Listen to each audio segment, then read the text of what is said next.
Hey, what's up, everybody? Welcome to the Seven Figures or Bust podcast, the number one podcast in the world for growing your insurance business to a seven-figure mark. Okay. I am joined with an unbelievable guest here today, you guys. I am super, super pumped to kind of dig into this guy's story. This dude is everywhere, and he is repping California insurance agents in a way that nobody else is, as far as I'm concerned. I am joined with the one, the only Andrew Lee. What's up, Andrew? How's the day treating you? How's the week treated you so far? What's up, man? I just almost lost street credit because I was trying to do the West Side and I did this. I've just been working in insurance too long for me to have street creds anymore. So The don't mind the that, guys. But I'm very much California, very much Los Angeles. I'm not gonna mess this one up. the And the life is longer great. the longer you carry an insurance license, the more your street cred goes down. It's just a rule of nature. Well, yeah, because you don't want to be known as a street guy when you're a health insurance agent. Like, hey, here's a policy, and on the side, do you want some crack? Like, no, you don't want to do that. Super excited to kind of dig into your story, bro. Like, of course, we've done a plethora of videos together and brought some great value to agents all over in the past. First time having you on this platform, though, the Seven Figures of Buzz podcast. So I'm super Yeah, excited. super Um, excited for you. dude, come on, come on. Let's kind of start at the beginning, right? So, like, as of today, I'm just gonna kind of give some highlights of kind of where you're at today, right? As of today, you are a top producer multiple times over, going on top producer trips, book of business in the thousands, personal producing machine, mentor to other agents there in California. You're helping grow their careers and really seeing some good results in that. And you're the admin of the California Insurance Agents Facebook group, and of course you run the California Insurance Agents YouTube channel, right? And you bring so much value that's needed in California. There's just nothing there from the standpoint of somebody that's just pushing things forward and bringing transparency and offering just great training. But so that's where you're at today. Let's start at the beginning about how did you get into insurance? You've been in the game a long time now, but give me the intro story. How did you get in? Yeah. So, I mean, in a nutshell, this is 10 years ago. So, wow, 2014 is when I got licensed. Before that, I mean, I was a super senior in college, so I had one more year. I graduated in 5 years at a whatever college. Wasn't the best, I wasn't the smartest, was not prestigious, but I got it done in 5 years with a music degree. So I used to be like a musician, so I used to focus and I used to be obsessed about that. But obviously it doesn't make you any money, and you know, I just I was sort of getting over it. So right out of college, my old roommate, he's like, "Hey, there's this opportunity with Dish Network. It's like a basically it's you go door to door and then you sell Dish Network." So I was like, "All right, well, I have no money and it won't hurt. I mean, I'm not paying anything into it. Doesn't seem like a MLM kind of like scam or whatever. So, yeah, why not?" So, like the first door that I knocked um, in like where was this, Victorville or something like it's like on the way to Vegas from LA, just in the desert somewhere. First door I knock, I sold them, and I was like, I could do, Boom. I could do this. Like all you have to do is just sort of talking out my ass for the most part for the first, for the first sale. But all you have to do is talking and you get money for it. That part and you just have to be charismatic. I was like, check, check, and check. All right, cool. I think I'm game for this. So I started. So after that, they're like, okay, cool. You got your first sale and your first knock. That's insane. So they're like, well, so we're gonna take you out to Illinois. So I was in Champaign, Illinois, where like U of I is, and we were just driving around like the boonies in Illinois. If you guys are from Illinois, you guys know that there's Chicago, and then there's nothing after that, right? It's just corn and soybean, right? So that's where I was selling. I was selling, door to door, trailer parks, rotting wood, you name it, right? And gun, uh, pointed at me, like all the good stuff, all the good door to door stuff, and I loved it. The funny part is I loved it because I'm a dude from LA, and I can, if there's a gun, pointing at my head, it probably wasn't the first time that happened. So I'm like, hey, well, anyways, do you guys, what kind of cable do you guys have? I saw your satellite there. I saw your satellite up there, and it looks like the dude's like pointing a gun. I saw your satellite up there. That thing's a dinosaur. Let me go inside and let's go inside and let's check what box you have. You know that box you're talking about? Let's go, and then I would just go inside the house, and I was like, dude, I almost shot you. I thought you were somebody else. I was like, no, it's just me, your cable guy. So fast forward. So I became manager my first year in. I mean, I was just pretty decent at that. Or actually pretty good at that. Now the only problem was, now I was like a sales mercenary. I was going around they moved me to Davenport, Iowa. They Indianapolis, Dallas, like not even like proper Dallas, I'm not trying to offend anybody. Arlington. I'm sorry, great, whatever. Um, I was sort of all over the place, and I was like, I'm homesick. I don't want to. My income wasn't as like high as, for a manager, not as high as you want it to be. So I came back home and then I was just working out and just I was like, what, 24 years old, just being a bro and just I was applying for jobs here and there. My friend that went to college with me, he's like, hey, remember that one guy we went to Mexico together with him? Yeah, he's starting like this insurance shop thing. Do you want to join? I was like, well, no, not. I mean, insurance. Like, I've never done that. I've never even done phone sales before too. So you're saying it's in phone because I do a lot of in person. That's my specialty. And they're like, well, you like San Diego, don't you? I'm like, yeah, I like San Diego. And it's like, yeah, you like Pacific Beach, don't you? Like, don't you like love like? Because I used to go there like almost every weekend. And I was like, yes, I do. And it's like, well, you can make six figures and you can live there. How's that sound? I'm like, BS. I'm not gonna make six figures, but I'm down to live there. So, all right, whatever, sold. I have nothing else going on anyway. So I like literally 2 weeks after I came back from Iowa. Where was I at? Iowa, I think. Yeah, Iowa. Um, I moved to San Diego with like just I had no money either. By the way, I had no money. Going back, and so I just moved to San Diego, got like a cheap place or whatever, and then started working at the shop. And I just as an LOA, you're getting fed leads, and you're getting into the system. And of course, I was already pretty dang good at sales at that time. So I'd be on the leaderboards and stuff like that, and all of a sudden I'm at six figures my first year, right? So I'm like, I think I was like 103 or something like that. And I'm like, now I can buy a drum set. Now I can that was my first purchase, by the way. Now I can buy a drum set. Now I can do this. Now I can do that. And then, after I put in I was there for 4 years. They dissolved because their chargebacks caught up to them and their lead sources. They didn't have an internal lead source. They actually just bought inbound calls for ACA. And what we did is Mm. the whole ACA stack. And that was my history. That's like pretty much all I knew. So after that, I did a year of because it dissolved, I did a year of PNC. I worked at Allstate. So I got some good, I mean, decent experiences from that. I wasn't the best at PNC. So I go back and I look back and I was like, well, you've been here for, less than a year, and then open enrollment was coming back up, and I was like, don't you want to just do another open enrollment? And this time, don't you want to do it yourself? So that's what's going on in my head because I wasn't getting paid as much as I thought at Allstate as well too.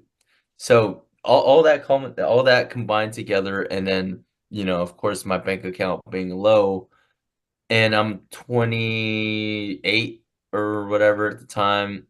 And I'm just like, dude, if you don't do anything right now, you sort of have like that mid child cry, or I don't know how to call it, mid adolescent crisis where you're like Yeah. 28, like I figure I gotta do something before I'm 30, right? I think Grant Cardone, I think I was watching a Grant Cardone video. He's like, I started my first business when I was 29. I was like, dang, I gotta start it at 29, Grant. So that Yeah. was the sort of kind of the energy that I was on. So I was broke, but I was like, I gotta make this work because I need to be somebody. Like that's when I made a promise to myself where, I would write, you're gonna by July of 2022, you're gonna make $250,000, and then I put it under my pillow and then like read it every day. Funny enough, 2022 July comes around, I made more than that. Boom. So Boom. it was just like that was the kind of time I was on. I was just Yeah. like so like, hey, let me just dive in, just put my head down, write policies, don't worry about anything else. And then I already knew how to sell, so just keep doing that, find leads, work on referrals, and then keep it moving until you're at a comfortable place. And then from there, I sort of scaled and sort of got to where I am now. Yeah. Yeah. I mean, I think your story is one of, you know, tremendous like resilience, right? Because moving around like that when you're working for the cable company, right? And you and you're at such a young age, right? You're in your early 20s basically at that point. That's super difficult. That's super difficult for a lot of people. A lot of people wouldn't be able to do that. Um, but what I love about your story the most is it's such a heavily ingrained sales background. So I feel like we were just talking about this before, off camera, like a good foundation of sales skills can serve you for your rest of your life. You know what I mean? Like there's so few people out there that can actually sell. You know Right. what I mean? Like there's a lot of agents that actually do write policies pretty consistently, but they don't know how to sell because all that they know how to do is order take you Right. know do you feel like those early years of doing the cable thing, doing the door-to-door stuff, working leads, just like being a hustler, do you think that played a big role in you becoming kind of like this grinded out, kind of businessman today? Like, do you think that played a big role? Yeah, to an extent. Thing that really, the biggest role that was played was, or the biggest thing that really got me there was people telling me that I couldn't do it. Yeah. Um, I had a, I had a reputation of not being the best. Like, I trust me, I was a totally different person back then in terms of just productivity, not Yeah. necessarily. My personality is still the same. In terms of productivity and the way I treated myself, and like the inner talk and just what I didn't know, what I didn't know, and just I had different priorities. I didn't care about legacy. I didn't care about health. I didn't care about my life really. I was just floating, you know. Um, and then, you have a really serious conversation with yourself and you just say, dude, like what are you gonna do? Like what are you gonna become? You have to have that conversation and it has to be very realistic and it has to really hit your heart. Like what are you gonna do? Like, are you just gonna just sort of be the laughing stock of like, dude, even my family members were like, you like, what are you doing? Like, just you should be doing this, like, whatever. I think somebody told me, I'm not gonna name which family member they're watching, but they're like, you should open up like do a restaurant with your parents or something like that because they're like restaurateurs at a certain capacity. I was like, no, I'm gonna double down on this, and then they're like, just giving me that. Even my friends were like, Andrew, are you serious, dude? Like, yeah, you can barely hold a job, let alone, like you're bouncing around. Yeah. You can't even hold a job, let alone like start your own gig and let alone lead people. And I remember all of those. I remember every single comment. I know who it's from. I use that as absolute gasoline, right? Yeah. I use that to scorch freaking earth because one, I'm having an issue with myself, right? And two, I have external factors telling me otherwise. And now that hilarious, funny enough, and some of the people that have said things about me like that I'm not gonna do, like they've apologized, which that feels good, right? But at the same time, um, it was yeah, they apologized, but man, I innately I knew that I could do this. Yeah. Like I knew that I had it. I just needed to do it and do it my way, you know. So Yeah. that was like a huge, huge fuel source for me. I think I've met and talked to so many ultra successful people over the years, as have you, right? You have as well, um, through all kinds of travels, events, phone calls, whatever the case might be. And a recurring theme, I think, with so many super successful people is exactly what you said right there, right? Like there is a urge to prove themselves to people that are doubting them, and they are heavily doubted, right? Like I even think of I 100% myself. I can put myself in that same boat as well. Like you know, when I was in school, I remember, I think my I don't think they'd admit this today, but my parents I think were afraid like they'd have to take care of me because I was like doing so bad in school I like didn't give a fuck. And there's this I feel like when you have those comments from loved ones like Andrew, are you serious? You sure this is going to work out? It's one of those things where it's like in their mind, it's coming from a good place. It's coming that from the fact that they care about you, but you know inside what you're capable of, even if they can't see it, right? You know inside what you're capable of, and you need to prove to them that they're wrong about you, but I think a piece of you also needs to prove it to yourself, right? Like, and I think that is such a powerful thing. I mean, look at how many successful people that have children. Their children are like spoiled brats and they become drug addicts and they're not anything, probably because they had everything. They didn't have to struggle. They didn't have people doubting them. I think that that discomfort or that bothersome feeling you get when someone doubts you is ultimately a huge driving force and really necessary. You need gasoline to keep you going. Absolutely. I mean, I still have that to this day. I still have haters to this day. I didn't think that I would because I felt like, I'm the friendliest guy in the world and the nicest guy in the world.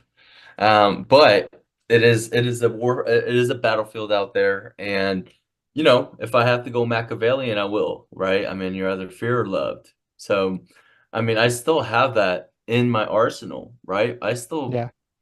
I still have that. Like, if there's a trying time or somebody trying me, then I'm going full force on making sure that we're on the same page, that look, I'm doing things. Mm-hmm. Um, and if you're going to be in the way of that, then I'm going to have to demolish you in Mm. the nicest way possible. Like demolish in terms of like, here, just scoot over this way. Just move you out of the way. Yeah, Yeah.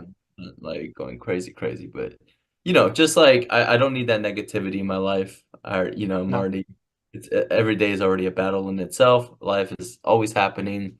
But if you're in my way and I have a moral, clean perspective like on what I'm doing, and it's the right thing that I'm doing, and it's something that I love doing, and it's something that helps other people, and if people are gonna hate on that or get in my way on that, then I have now at this point a duty to make sure that I do what I do in spite of all of that. So Yeah. that's how I see it now. Yeah. I think you hit it right on the head. I mean, like one that I remember very vividly about myself is like when I first started in insurance, probably the whole audience knows I'm second generation. I came in working with my father.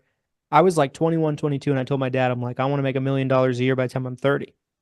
And I remember my dad being like, well, I don't think you can do that in this business. He's like, I don't think this is the vehicle for you. And I remember how much doubt that casts in me at 21, 22. And Yeah, like there was a few years where I was in the business, but I was like doing all these other side things because I didn't think my vehicle was strong enough to take me right. where I wanted to go. And it absolutely fucked with me, because like it took my focus away from the main thing, right? But ultimately at 30, I made $1 million a year, like I accomplished that goal, but a huge part of that driving force is I never forgot when I was 21 or 22, my father telling me that. Good intentioned.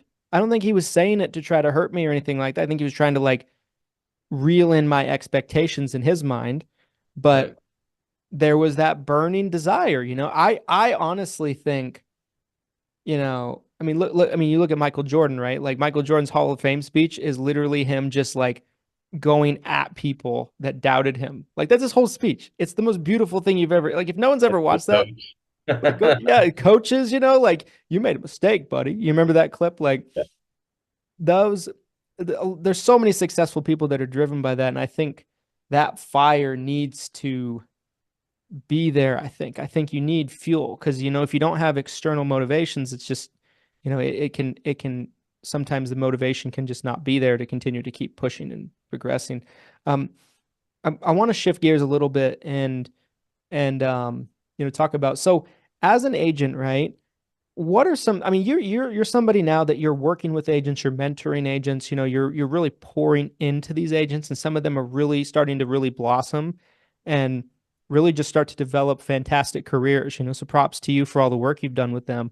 Are Um, loving it. I'm happy for like this is a different type of happiness when yeah, it's not yours. It's their success and it's like changing lives where people can go on, visit their families in different countries where they couldn't do that for an extensive period of time because they didn't have a residual income. There's like real stories being changed now. yeah, That kind of stuff. Okay, besides all the stuff that we just talked about, that kind of stuff really drives me as well too. yeah, absolutely. I mean, it's it's so much like it's like you can impact somebody's life and their trajectory, right? Like, and that is so gratifying because you can have such a positive impact in somebody else, right? It's one, I mean, it's a different type of satisfaction, like you said, right? Than succeeding for yourself. You're succeeding for Right, somebody else, and like right. that makes life just worth living so much more, and the journey worth so much more. Um, if let's say there's an agent out there that's getting into the business, or they've been in the business a little while, maybe they're just like struggling. What are some things that you tell your new guys to, that they need to do to really make it in this business, right? Because I would argue, like, I got around into the business around the same time you did. I got licensed pretty close to when you did. Um, and the business, in my opinion, is way different than when we started, right? And I think it's probably harder to break through now than it was maybe back then. Not saying it's impossible, but like the strategy needs to be a little different, right? And Mhm. they have to focus on different things. What are some things you're telling your new guys, like, hey, you got to do this if you want to make it? Like, if you want to be here in a year or two, like, you got to do this. Yeah. So number one is putting your business on your freaking sleeve.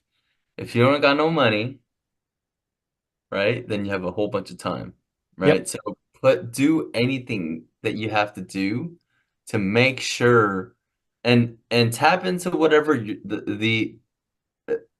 tap into your personality and the best parts of your personality to convey this part, right? Like if you're just a chatty catty, talk to anybody, you generate leads at the grocery store. I mean, you're just that kind of person, right? Talking to somebody about, oh, nice fish. You got Medicare? Or whatever.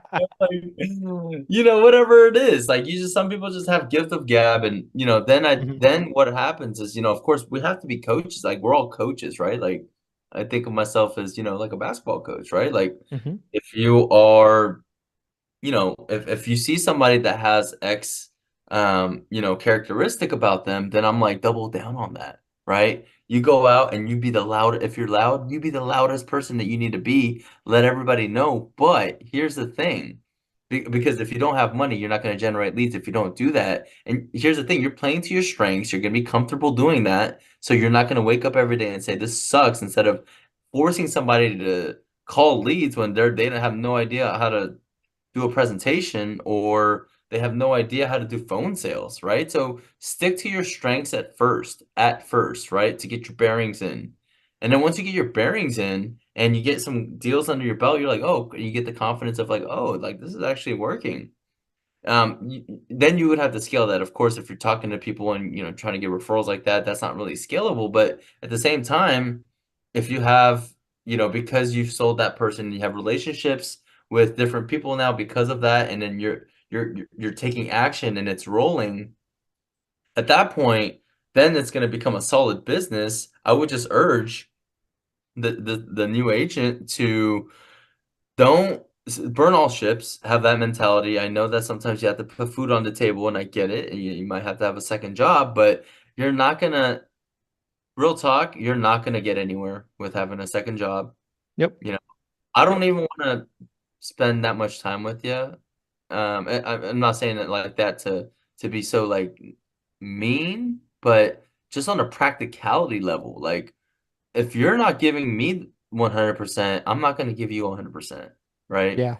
That's just what it is. Like if you do have a different job, great. But even if you do have a different job and you're still giving me like somewhat of like trying to give me like 100% try, like I'm gonna do my best to work with you on that. But again, you gotta, I mean, the way I did it was literally gun to my head, not a real gun, but figurative gun, saying that if you don't do this, you're going to be a loser. And you know, three universal traits that I believe that all successful people have, like, a Donald Trump can eat McDonald's and still run the country, and he's Mm-hmm. notorious for just eating like crap food. And then David Goggins, on the other hand, is going to be like, no, don't do that. Uh, Right. but then, they're both like sort of doing their own thing. They're dominating their own space. But I've realized that like there's three like main traits. One is like a superiority complex that everybody else like. Unfortunately, Christian, you have that. Unfortunately, I have that.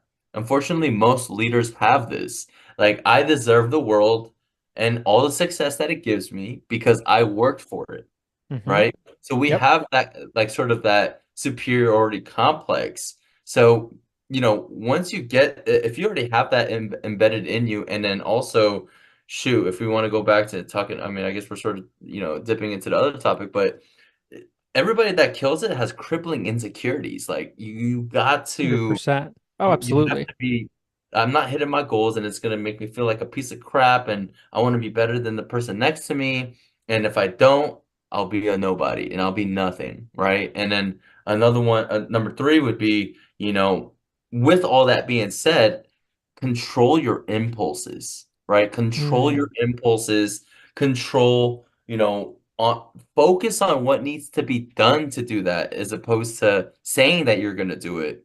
Control your impulses to, you know, go on Facebook and talk about nothing with nobodies, right? On a Facebook comment thread about, part B that this, but then no, but in this scenario that, and then just like you're wasting your life and your time.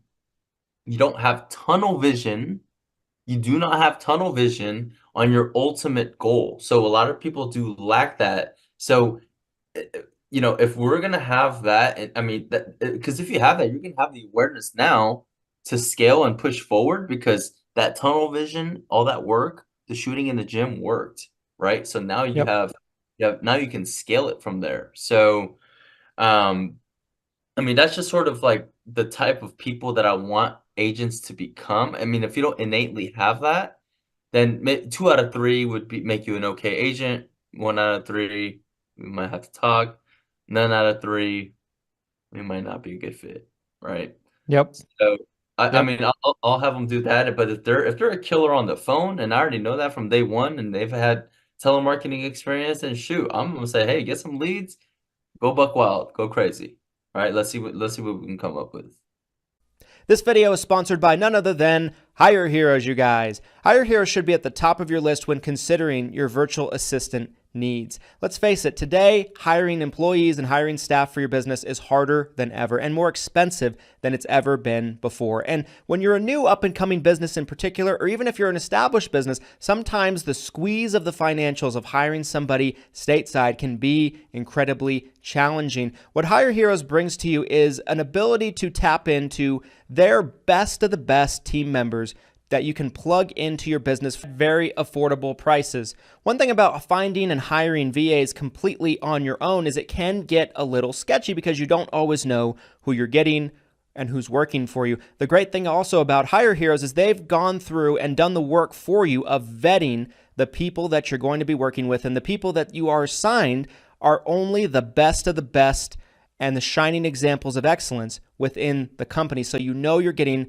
top tier talent and you don't have to go through any of the time or headache of vetting people and trying out multiple people to get there. There's a link down in the description so you guys can learn more about Hire Heroes and getting help for your business today.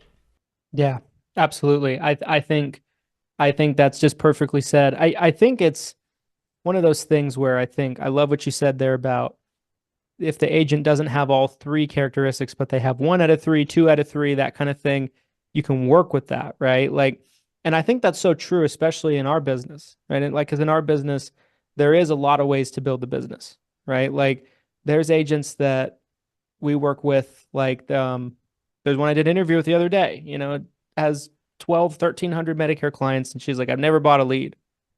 And I'm just like, that is so different from me, right? I'm like, me early on, like I'm a cold caller, I'm a lead junkie, you know what I mean? Like I'm a freaking like hustler, banger, that kind of thing. But there's more than one way to get there, right? So like if they have, I think one of those characteristics, of course, if they have all three, it's a match made in heaven. But if they have one or two of the characteristics, like you can work with that and there's ways to get there.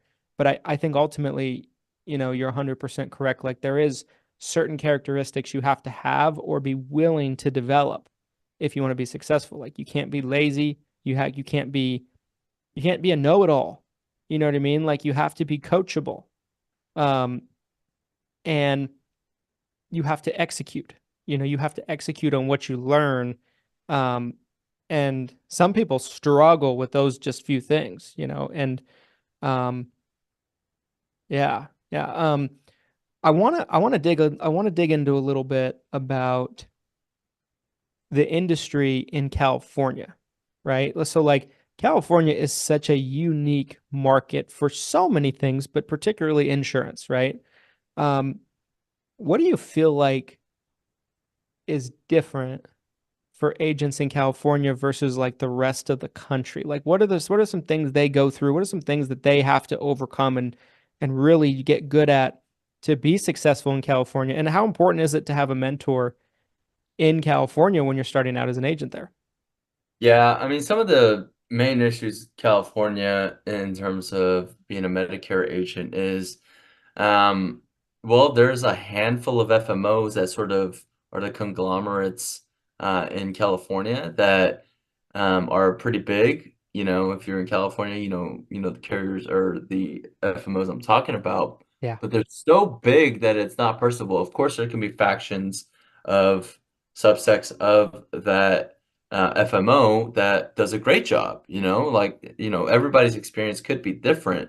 But for the independent agent that went on Google and said, "Hey, where can I get my AHIP?" And then they land on some whatever website, FMO's website, and then they walk them through everything, and then they're like, "Okay, get this contract so you can use our discount code," and then and then all of a sudden their contract, you know what I'm saying? So, Yep.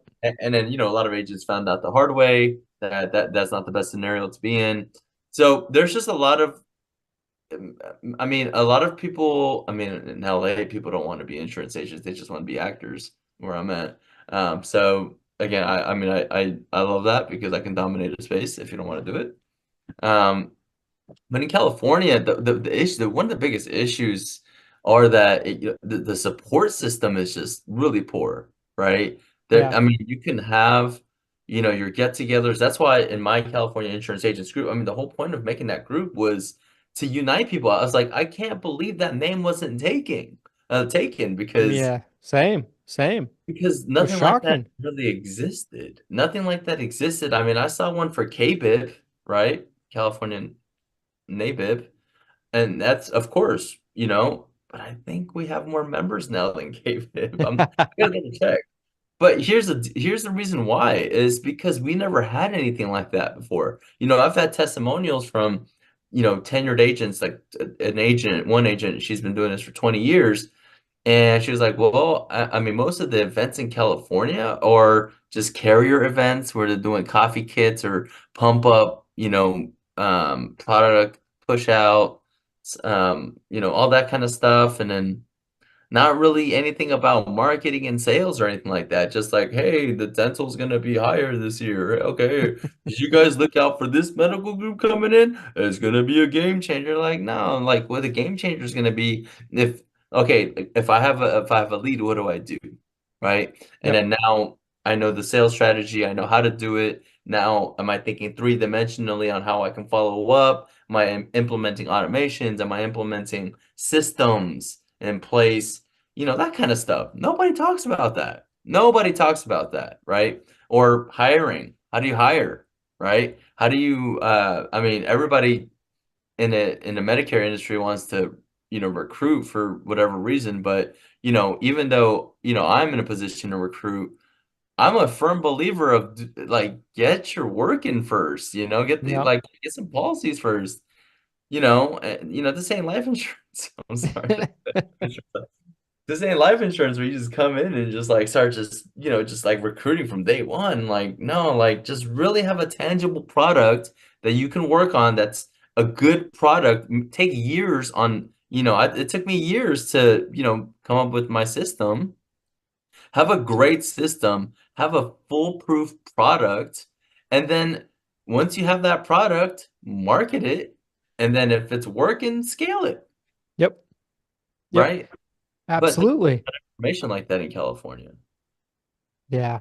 Yeah, it's so strange to me too, like, because the more over, when I first started really learning about the market there, and I started to see that there were these holes and these gaps, right? That you're talking about of information and knowledge and just resources available. I'm like, Huge how is gap. this possible? This is I mean, what is California is what the eighth biggest Seventh economy in the largest world, or economy in the seventh? world. Yeah, and it's such a gigantic state, so much business being done in general, not just insurance, but just business in general Yeah. done there. Um, it's unfathomable to me that these things don't exist at a high scale and high amounts in a market Well, like that. the problem is, a lot of these top producers are cliquey in California, whereas, you go to any like conference out of state, everybody's sort of like willing to share and stuff like that. You go to a California-based conference or not a convention, a conference, um, they're very cliquey. It is just what it is, and you know, I I'm a chameleon, because I am a top producer, but I'm also like new to introducing myself to them. So now I'm getting the lowdown as to like what the deal is, and now I'm in the Hmm. with some of these agents. But if you're not me, like I'm pretty damn good at networking, and I'm like decent to get along with. Like that's all you pretty much need to talk to Hmm. somebody. Um, but a lot of agents can't do that, so that now they're stuck just at home by themselves, writing business by themselves with no support, with just them and their thoughts and talking to clients and no like no support system. I mean, there's like yes, you can call your upline, yes, you can, whatever the case is, but there's just no community for everybody, right? I mean, of course there are going to be some of the smaller agencies that are subsets of these bigger FMOs that of course can give you that kind of training, and that's sort of the boutique feel that we have too. Me, Christian and I, we Yeah. have that same kind of boutique feel as well too, and that's we pride ourselves on that because of course we get the university for free. We have engagement. I made the freaking group for that reason. Hmm. I made the YouTube channel for that reason. I'm here to be an advocate for Californians, especially those that are doing what I'm doing, right? And I want everybody to at the very least have good information out there so that I mean, remember when you were I mean you're second generation, but when I first came into the industry, me being Mr. Smarty Pants and I can't get hustled, nobody's gonna get me, was getting got by a bunch of FMOs and all these weird emails coming in, and I Yeah. can't help myself either. So Yeah. if me, Mr. like Street Smarts, Mr. like nobody's gonna, nobody can hustle me, gets hustled, I could only imagine the rest of these agents too. So that's sort of that's been my mission. That's been my mission so far. Yeah. And it's so true, right? When you talk about the FMOs and just like there's been such a culture, especially in the Medicare business, where the secrets of the trade have been kind of kept at the top, right? This top little conglomerate of these FMOs and these FMO heads. Like even when I got in as second generation, my dad was in the business for 25 years when I started. And years later, when I started to kind of, my company outgrew his, he actually moved under us in our downline before we bought his company for a few years. And I found out he was being hustled by the FMO that we were with, and I was like, You know what I'm saying? what? Like, I started to really kind of peel back the curtain of it. And it's a real problem. It's a real problem in the industry, but I can, in California, I see it. Um, in just such a unique way. It's such an interesting kind of thing to kind of observe for sure. And um, yeah, there's a lot of FMOs out there that like they get people in and they take advantage of their ignorance. They take advantage of their ignorance and kind of use it against them. I hate that. That's why I'm very selective of. I mean, because of the group. I mean, I have a bunch of agents that reach out to me. I'm pretty selective of the agents that I work with, like real talk, just because of that. I mean, I want quality control, right? I don't want to be known as Andrew Lee ignored me. Andrew Lee didn't come up with his part of the promise. I mean, Yeah. it's one thing if they didn't come up with their end of the bargain, and then I'm not going to have much time for you. Yeah. That's one thing. But if that wasn't the case, I don't want to be known as Andrew Lee. His reputation is, oh, he just doesn't care about his agents. I'm on the phone with my agents 11 p.m. I mean, I could pull up. Yep. I'm always here trying to help. And I mean, I tell my people like, my main income is what my agency makes. Like what I make, like my own pen, what my LOAs do, like that's where my main income comes from. I mean, I just do this because I want to see somebody else succeed. And if I can change somebody else's life, of course I get a little bit of, a little bit off top, but that's not my main income. Like if I were to just quit, like just not do this anymore, like I would still be alive. I would still be thriving. Hmm. So again, that's just sort of, we need some more organization with that in California, and especially with California, people don't want to sell under 65 health here, which is very weird. I mean, I It know AC is. was in the hot topic until like 2 years ago, but California, it's still not a hot topic whatsoever. So I still don't understand why people don't want to do that, but I do understand like the aspect of low commissions and all that stuff. But guys, it's just because most people don't know how to sell it. Most people don't Yeah. know how to leverage, that kind of information, which is information that I have. So that's what's sort of happening with California. Californians have a lot of pride. We have a lot of ethnicities as well too, so they sort of stick with their own.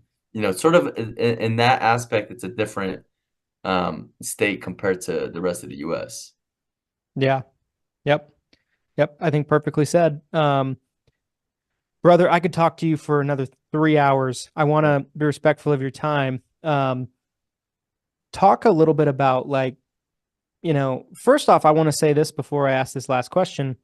Um, if you're an agent in California and you're looking for a home, this is the guy. Andrew is the guy. Andrew's, done such a great job with his team in a fairly short amount of time at that, right? I mean, it's very impressive what they've been able to do and what he's been able to grow, and just to see the success of, his agents and kind of see their growth. And that's all Andrew.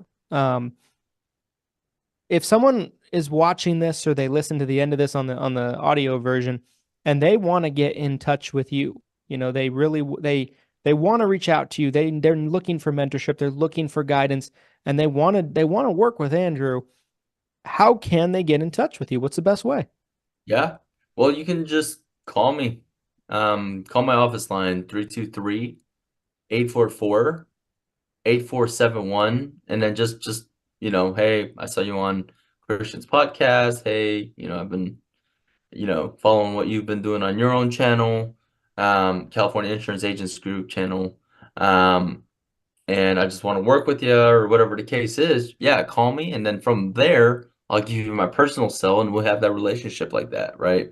We Yeah. can do it like that. I mean, from there, Christian, your contracting team is amazing. So Hmm. it's a pretty seamless process there.